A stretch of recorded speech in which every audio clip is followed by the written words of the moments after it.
Aksi persekusi atau tindakan perburuan sewenang-wenang terhadap seseorang mulai bermunculan, khususnya perburuan terhadap akun-akun media sosial yang dianggap menistakan agama atau ulama. Latar belakang persekusi dimulai sejak dipidanakannya Basuki Cahayapurnama dengan pasal penodaan agama. Salah satu kasus yang cukup mencuri perhatian masyarakat adalah kasus yang menimpa Dr. Vira Luvita di Solok, Sumatera Barat. Ia dinilai menistakan agama dan ulama karena menuliskan pandangannya di akun Facebooknya terkait kasus pornografi yang menyeret nama pimpinan FPI Rizik Syihab. Vira Luvita mengaku menerima sejumlah teror baik di dunia maya maupun di dunia nyata. Ia juga mengaku sempat didatangi sekelompok orang yang tidak suka dengan apa yang ditulisnya di Facebook. Teror lanjutan juga masih terjadi meskipun Vira Luvita telah meminta maaf secara terbuka. Akibatnya ia dan keluarga merasa tidak aman dan ingin pindah dari kota itu. Dari apa yang dialami Vira Luvita menunjukkan batasan yang tidak jelas berdemokrasi di media sosial, di mana setiap pemilik akun bisa mendapatkan teror secara nyata atau persekusi. Berkaca dari kasus ini, pemerintah harus segera bertindak dan menegakkan hukum atas aksi persekusi ini karena aksi ini sudah menyebar merata di seluruh Indonesia. Menurut Southeast Asia Freedom of Expression Network, SafeNet, aksi persekusi dilakukan dengan tahapan sebagai berikut. Pertama, lewat Facebook page, admin men-trackdown orang-orang yang menghina ulama atau agama. Kedua, menginstruksikan massa untuk berburu target yang sudah dibuka identitasnya, baik foto, alamat, kantor, atau rumah. Ketiga, aksi geruduk ke kantor atau rumahnya. Keempat, dibawa ke polisi dikenakan pasal 28 ayat 2 Undang-Undang ITE atau pasal 156A KUHP. SafeNet mengkhawatirkan bila aksi persekusi dibiarkan terus-menerus akan menjadi ancaman serius pada demokrasi Indonesia.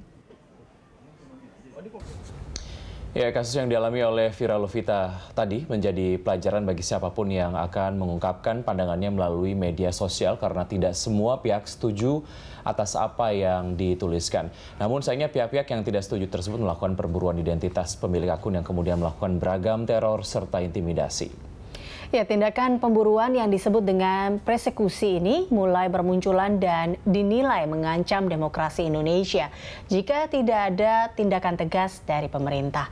Untuk membahas ini lebih dalam lagi, sudah hadir bersama kami di studio Damar Juniarto dari Southeast Asia Freedom of Expression Network atau SafeNet dan Nukman Lutfi, pengamat media sosial. Selamat siang Mas Nukman dan juga Mas Damar, terima kasih telah hadir bersama kami dalam. Selamat siang.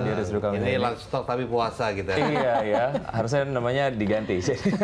Oke, saya ke Mas Damar terlebih dulu. Mas Damar, bicara soal persekusi ini sebetulnya seberapa mengkhawatirkan? Kalau tadi ada satu kutipan bahwa kemudian ini akan membahayakan demokrasi di Indonesia. Menurut Anda seperti itu kah? Kalau saya melihat ini dalam rentang waktu setahun terakhir ya.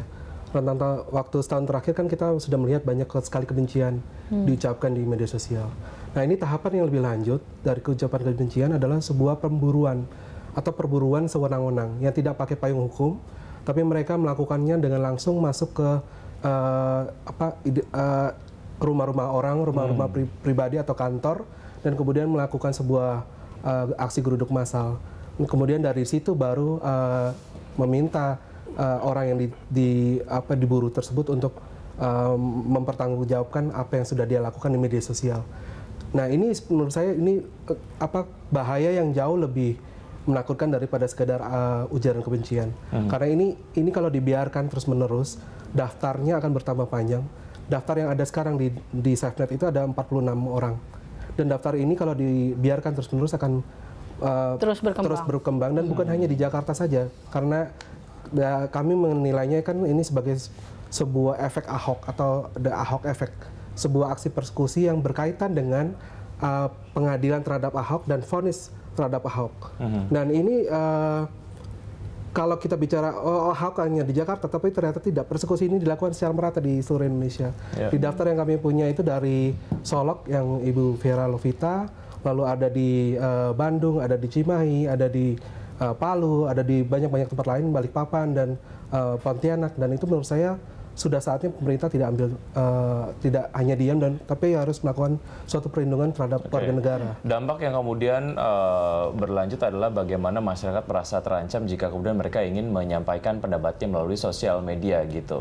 Ya, kalau itu menurut saya sih memang harus masyarakat harus bertanggung jawab terhadap apa yang disampaikan. Tidak bisa dia menghina orang lain atau melakukan sebuah ujaran tanpa pertanggungjawaban. Tetapi kita mau dalam kita melakukan tindakan itu, tanggung jawab itu diserahkan pada mekanisme hukum. Kalau mekanismenya seperti sekarang ini, yang kita takutkan adalah adanya upaya yang melampaui hukum itu sendiri. Jadi Indonesia adalah negara hukum, tapi persekusi itu sudah jauh melampaui dari hukum itu sendiri. Dan kalau dalam Nuremberg Principle itu bahkan dikatakan sebagai crimes against humanity. Ini sudah kejahatan terhadap kemanusiaan.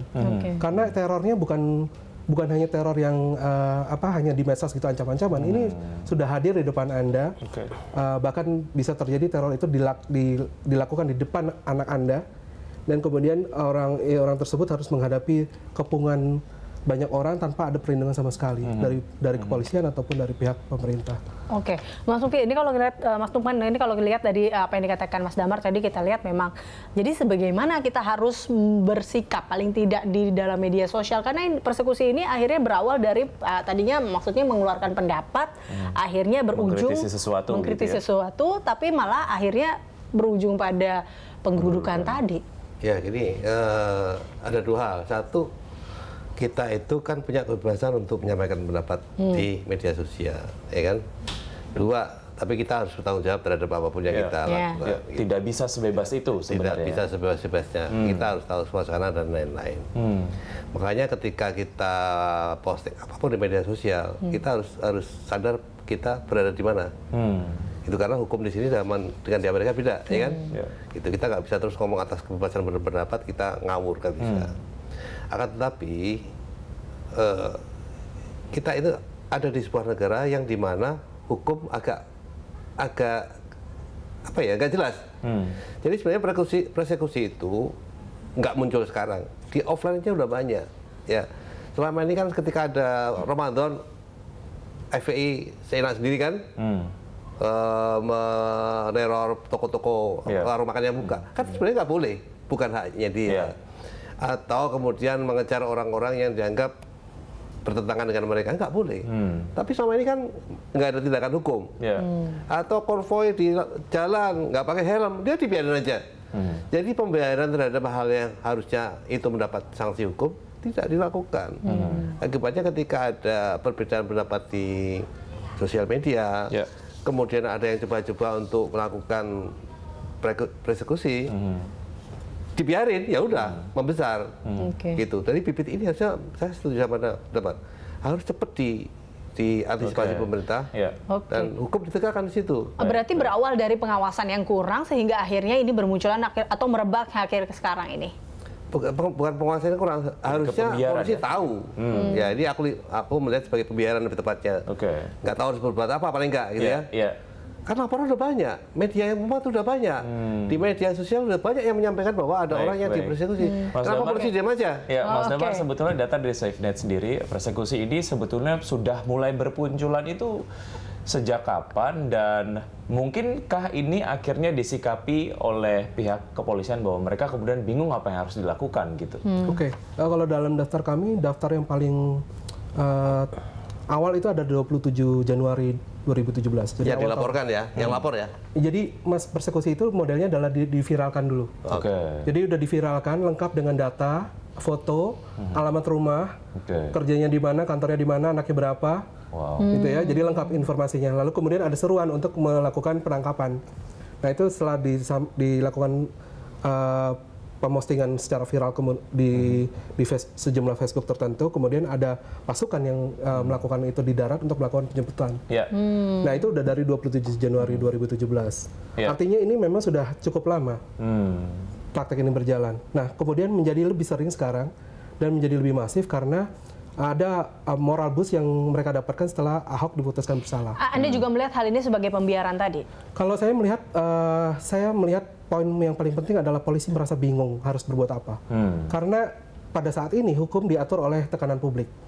Atau yang kita bilang dengan mobokrasi ya. Jadi hukum diatur oleh massa yang sekian banyak. Jadi polisi bingung antara mau mereka melindungi pihak yang seharusnya mereka lindungi adalah orang-orang yang dialami persekusi, tapi mereka sendiri juga dikepung oleh orang-orang yang jumlahnya sekian banyak itu. Ya, Mas Lukman, ketika memang ada ujaran untuk menggeruduk seseorang gitu yang sudah memposting sebuah opini katakanlah, itu sudah diviralkan.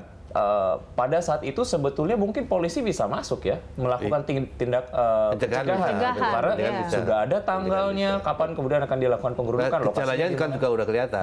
Gejalanya untuk memviralkan udah kelihatan. Dan itu ada pelanggaran hukum kalau menurut kacamata kami dari kebebasan berekspresi, itu adalah pelanggaran terhadap privasi. Data seseorang, data pribadi itu seharusnya tidak boleh diekspos seperti itu, diekspos secara publik ya. Apalagi data yang disampaikan misalnya menyangkut soal anaknya sekolah di mana dan segala macam, itu tidak ada kaitannya dengan kasus. Dan itu yang mengerikan adalah praktik dosing seperti ini dilakukan secara terus-menerus. Dan ini kan datanya yang masuk ke kita bukan cuma sekedar nama, tapi dia lengkap semua informasi itu dibeberkan secara lengkap dan disuplai oleh banyak orang. Nah ini seberapa besar nanti dampaknya, kita akan membahasnya lebih jauh lagi. Kami akan kembali pemirsa saat lagi, tetaplah bersama kami di Lunch Talk.